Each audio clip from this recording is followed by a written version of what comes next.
Bon, ben c'est aujourd'hui que commence l'aventure.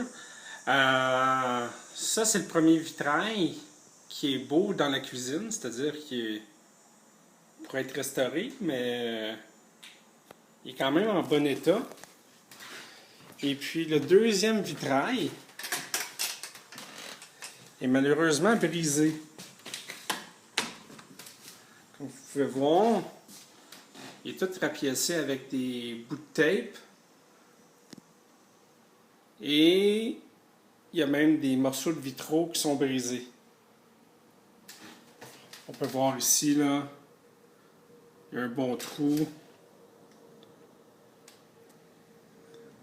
Donc, ma tâche, ça va être d'essayer de restaurer le vitrail à ses conditions d'origine. C'est la première fois que je fais ça. J'ai bon espoir que je vais réussir. Je suis quand même assez minutieux, puis je porte attention aux détails. Donc, on va essayer de faire une meilleure job, puis que ça soit un succès. Je vais essayer de prendre des photos, des vidéos des différentes étapes du projet, et puis expliquer en cours de route ce que je fais et les problèmes que je rencontre. Merci d'écouter. Bon, la première étape, ça va être, j'ai mis la porte sur, je me suis fait une table de fortune avec du contreplaqué. La première étape, ça va être d'enlever la bordure pour libérer le vitrail, c'est-à-dire. Ici, on voit que c'est attaché avec des petits clous et puis que ça me donne accès aux vitraux à l'arrière. Je m'excuse pour la caméra, c'est pas extraordinaire. On va pouvoir voir, même que j'ai enlevé, l'accès aux vitraux. Là, on peut voir vraiment où la qualité du mortier commence à laisser à désirer. Ici, là, ça fait dur un peu. Là, ici, on voit que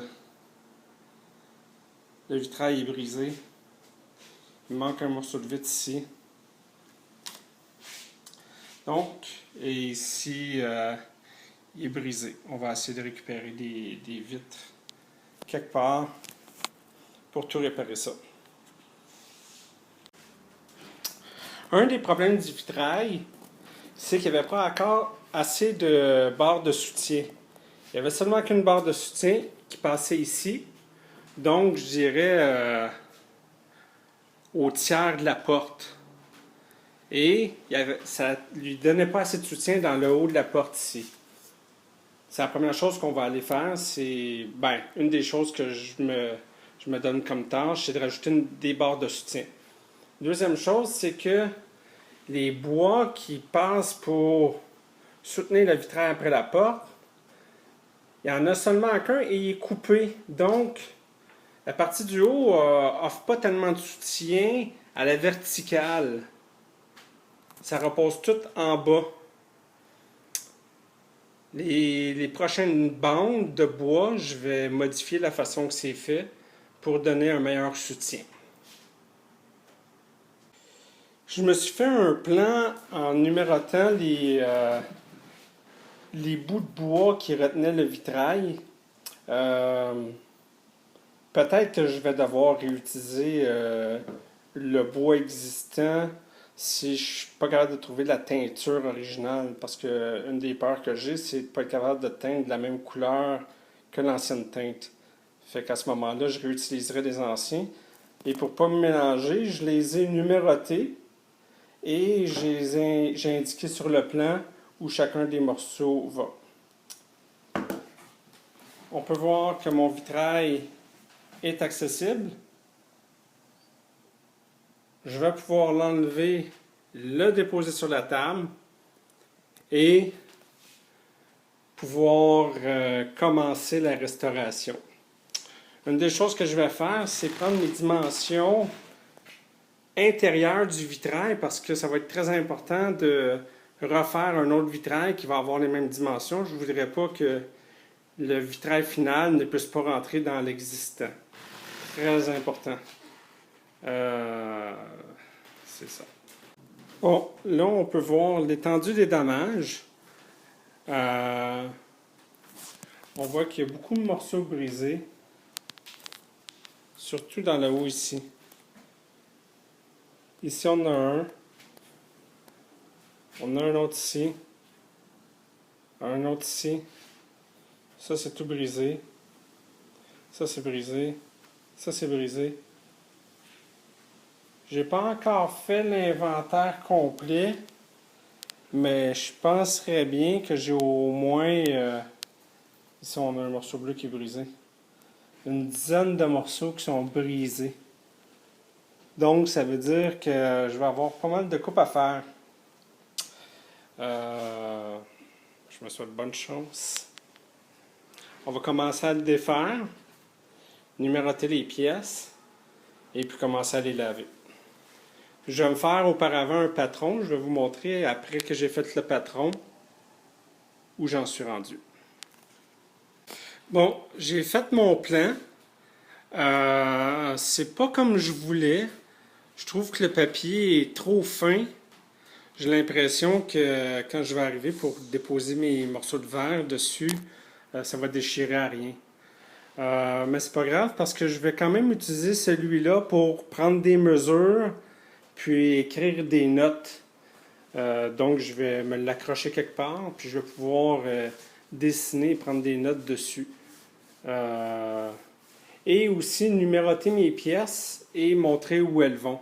Parce que là, je vais défaire le vitrail et je vais commencer à laver les pièces et prendre l'inventaire de ce que j'ai besoin. Donc, je vais savoir quel morceau et quelle pièce j'ai besoin et prendre mes mesures pour pouvoir aller acheter les morceaux qui me manquent. Bon, j'ai numéroté toutes mes pièces, comme vous pouvez voir, et j'ai indiqué des triangles pour montrer l'orientation. C'est assez important parce que les pièces, même si on pourrait penser que deux pièces similaires pourraient aller à deux endroits différents qui ont la même forme, c'est pas le cas parce qu'ils ont des petites variations. Fait que c'est important de garder le sens de la pièce et son orientation dans le plan. Donc, sur mon plan, j'ai noté tous les endroits où les pièces sont. Une des choses que je me suis rendu compte, c'est qu'en avant, les pièces, parce que les pièces ne sont pas très belles.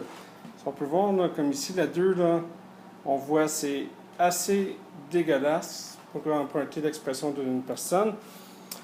Bien, quand on arrive pour les laver, bien, la numérotation s'envoie si on ne fait pas attention. Fait que ce que je vais faire, je vais aller me chercher une nappe en plastique. Comme ça, quand je vais les sortir, je vais les laver une par une ici dans mon petit plat en aluminium où je laisse tremper mes pièces. Et je vais pouvoir les redéposer sur le plan. Même si ont perdu leur numéro, je vais savoir, parce que je vais savoir que je travaille avec quelle pièce, je vais pouvoir aller les redéposer exactement sur le plan à l'endroit approprié. On peut voir que j'ai marqué les endroits où les pièces sont cassées. J'ai quand même beaucoup de pièces cassées. Je pourrais dire, là, je dois avoir un 4 pieds carrés facile. Je suis quand même assez chanceux parce qu'on a des retailles de vitraux, comme on peut voir là. Les retailles proviennent des portes, des anciennes portes de l'appartement ici, qui, je crois, ont cassé dans le passé, comme on peut voir là.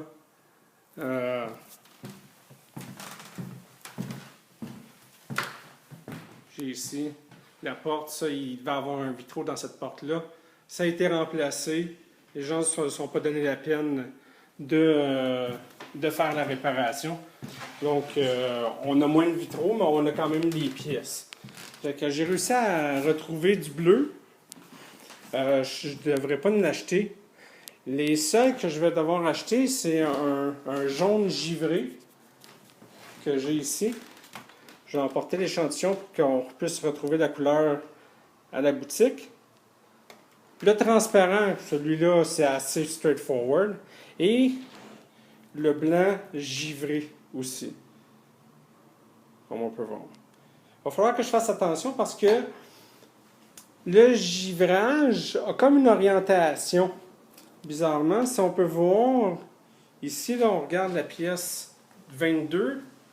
Si on regarde avec les reflets, l'orientation du givrage est comme à l'horizontale. Donc, il va falloir que je fasse attention que la pièce que je vais choisir, le givrage, en tout cas la coupe, soit faite dans le bon sens pour pas que j'ai des pièces dépareillées sur mon vitrail. Ça l'avance quand même assez bien. J'ai commencé à enlever la rangée du bas ici, on peut voir.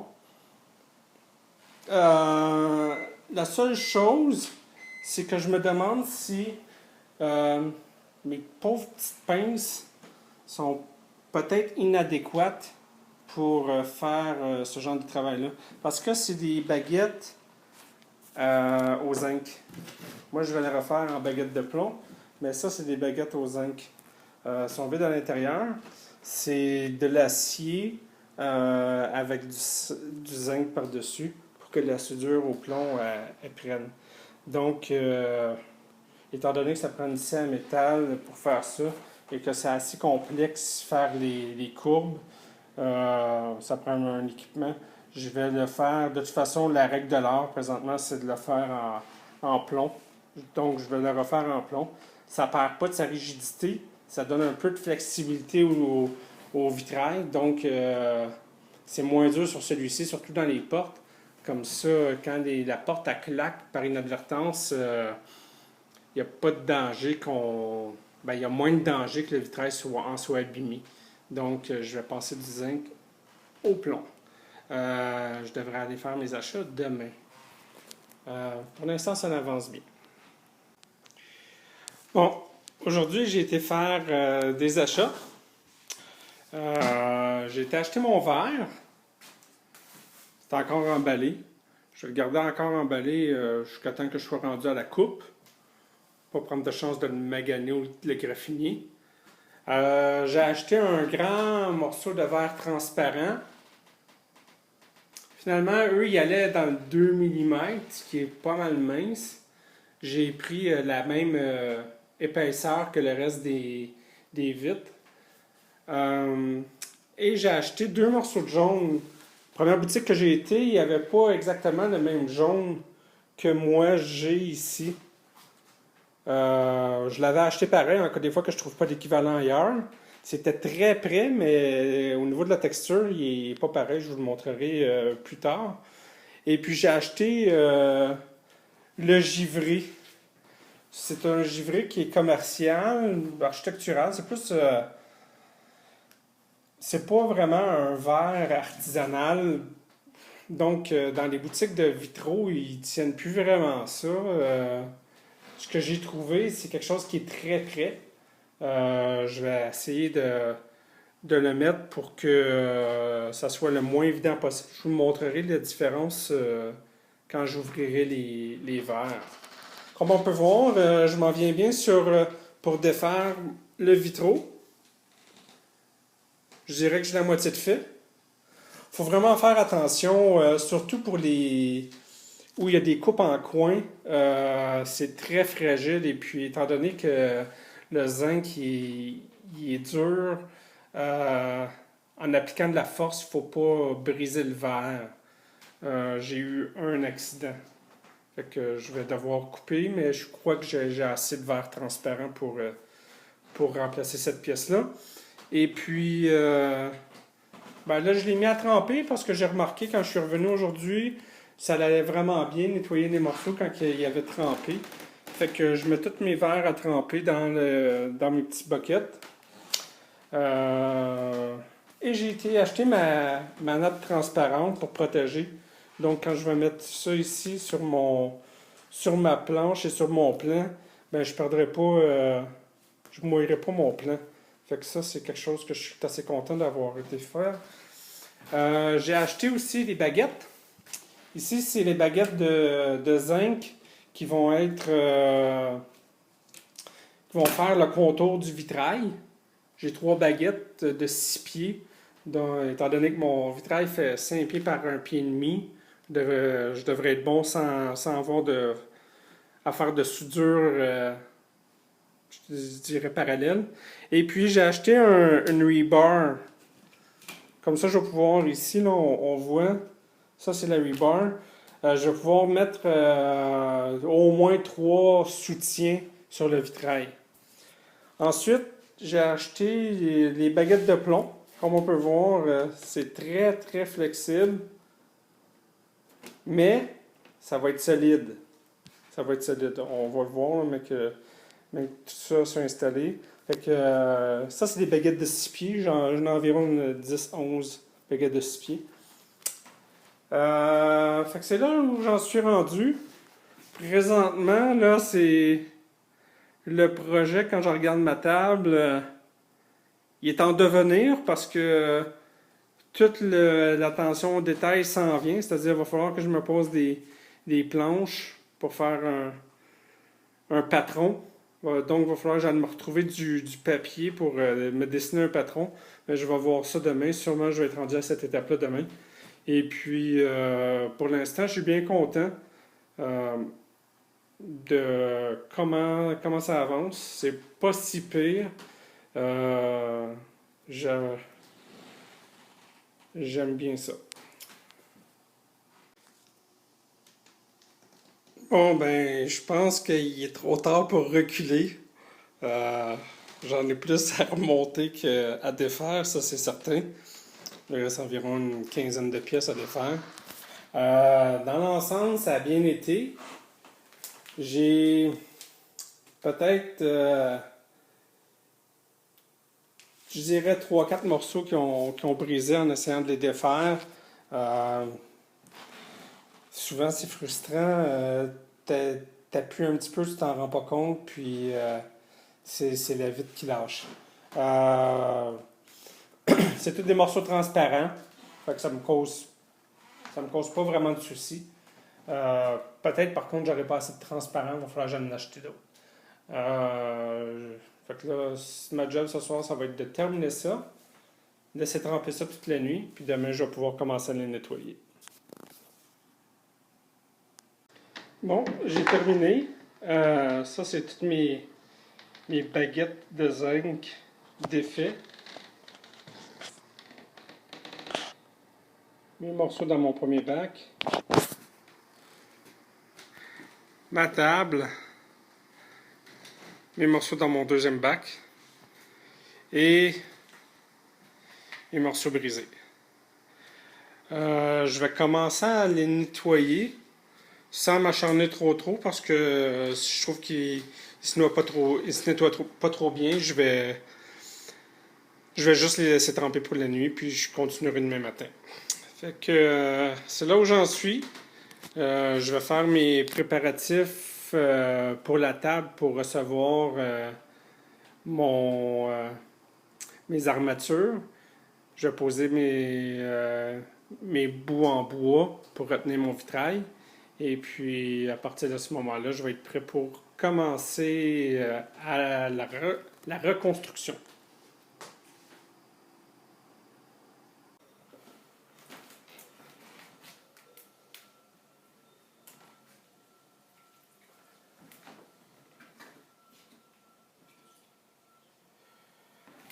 Comment je nettoie mes pièces?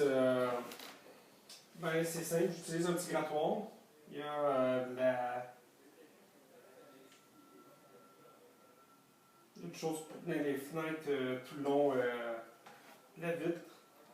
L'idée, c'est de tout l'enlever sans rien maganer. On y va lentement. Sous l'eau, je trouve que ça va bien, ça cochonne moins. En même temps, je l'ai laissé tremper toute la nuit.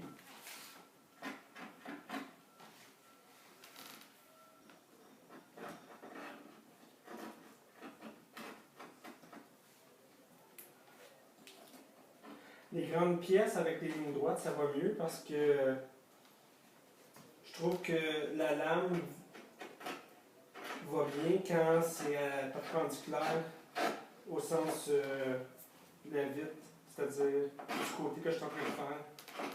Quand c'est des trop petites pièces, la lame embarque sur l'autre bord.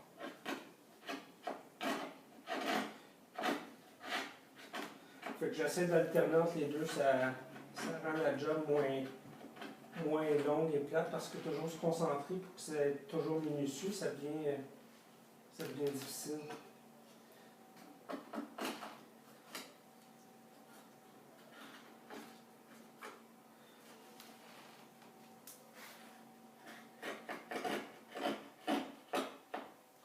J'en ai environ une dizaine de faits.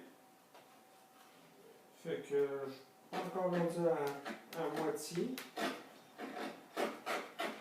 Mais je vais vous montrer tantôt ce que j'ai fait.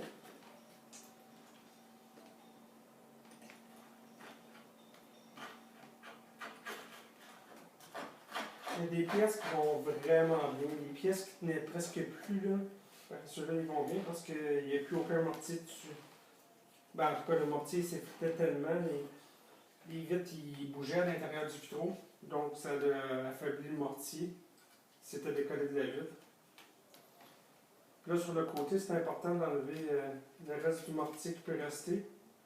Ça vient maganer. Parce qu'évidemment, ça va empêcher la vitre de toucher au plomb.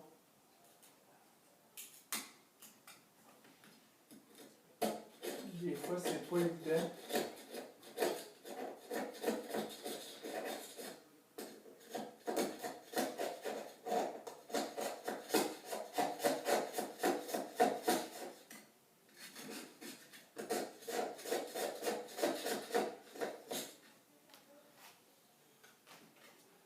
Donc, le plus gros est enlevé.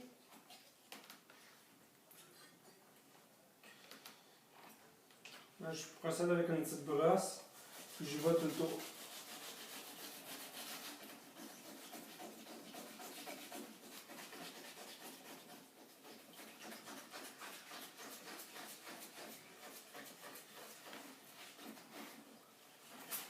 Là, je viens d'obtenir le numéro de la pièce parce que, évidemment, en prenant la brosse, je l'ai effacé.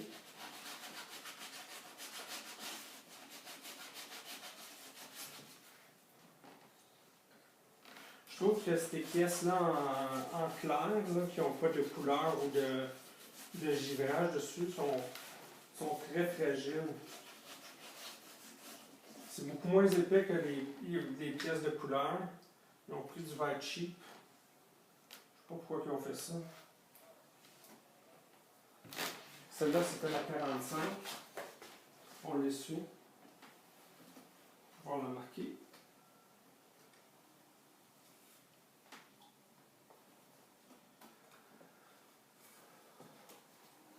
On regarde.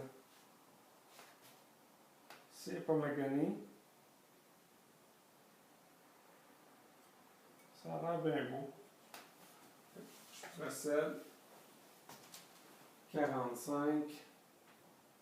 Je regarde où ça va. On peut prendre.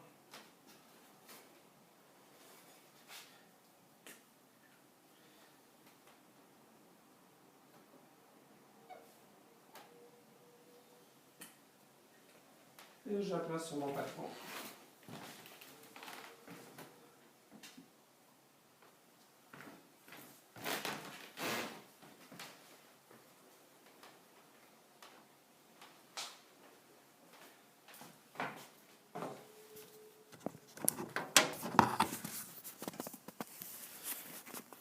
Comme vous pouvez voir, je vais switcher la caméra.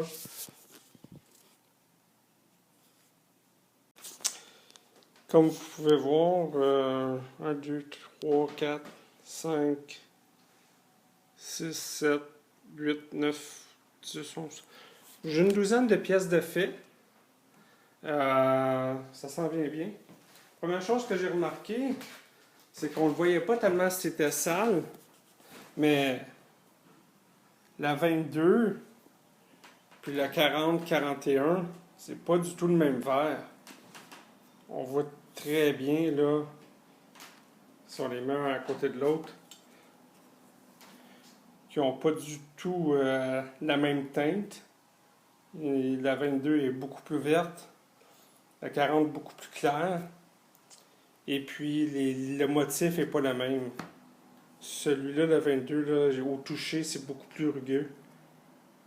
Ben, non, pas plus rugueux, mais il n'y a pas le même motif. J'essaie de trouver la caméra, là. Oh, on voit pas bien. Ben, je suis désolé, je peux pas le montrer. Fait que c'est ça. Fait que j'espère que je vais voir. Peut-être que la 22, je vais la remplacer par le verre que j'ai acheté, le verre givré. Ça reste à voir. Ben là, je continue. Là. J'aimerais ça faire au moins la moitié, les avoir lavés au moins la moitié aujourd'hui. C'est assez long, merci. Fait que ça demande de la patience, mais après ça, ça devrait être pas pire. Je devrais être capable de préparer ma table pour recevoir le vitrail. Checkez ça comment les morceaux sont beaux. Ça va être écœurant avant que ça soit fait. Merci. Bon, j'ai terminé de laver les morceaux. C'est ce que ça donne. Ça commence à prendre forme.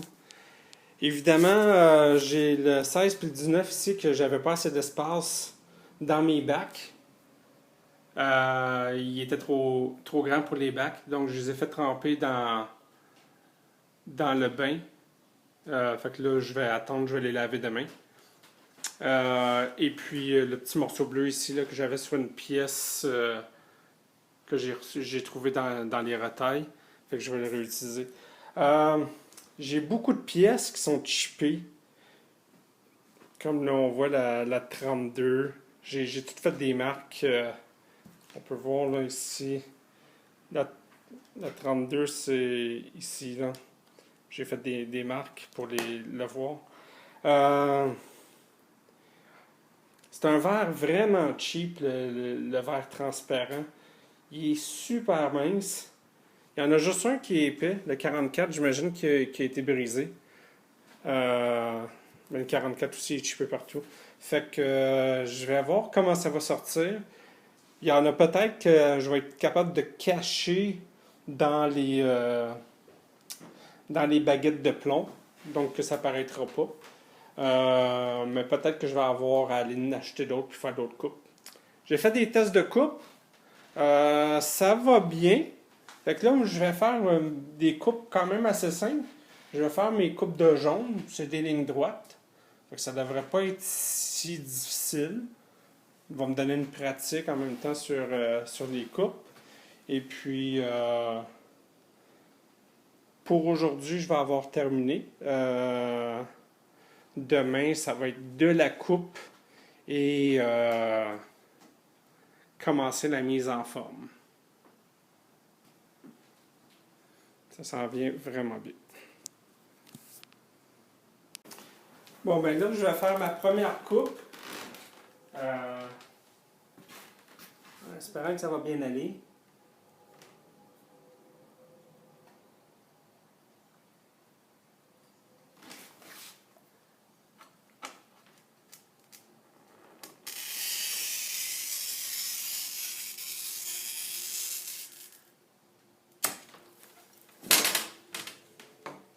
Ça a été pas si pire.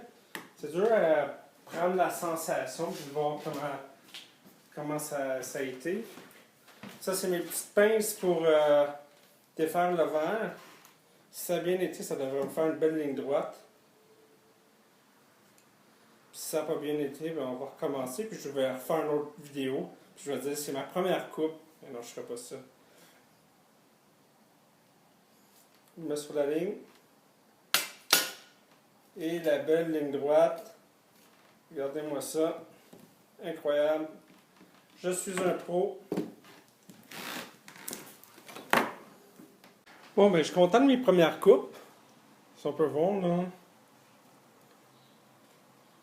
La 25 et puis la 18, c'est des nouvelles pièces. Sur la table, on dirait qu'il y a une teinte un petit peu plus orangée, un petit peu plus foncée, comparativement aux anciennes pièces. Mais si on regarde en transparence, franchement, c'est pratiquement la même chose. Je vais vous montrer ici. Là.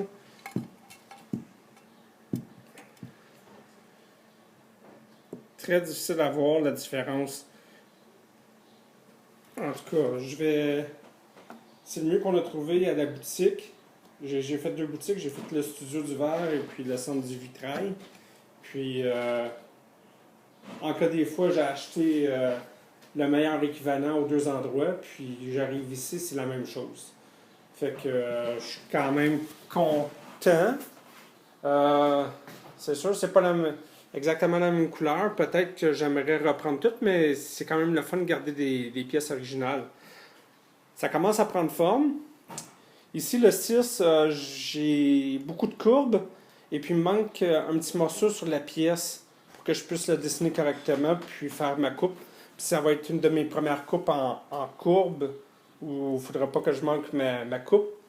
Donc, je vais attendre de bien le nettoyer. Je suis en train de le faire tremper. Je vais faire ma coupe demain matin. Puis la 71, va falloir que j'attende d'avoir un meilleur setup pour pouvoir mesurer parce que présentement, je sais pas.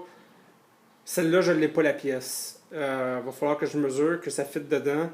Mais il va falloir que je prenne les pièces qu'il y a alentour pour figurer quelle est la grandeur que cette pièce-là doit avoir. Fait que c'est un petit casse-tête, mais pour l'instant, là, on regarde ça, là, ça va être de toute beauté.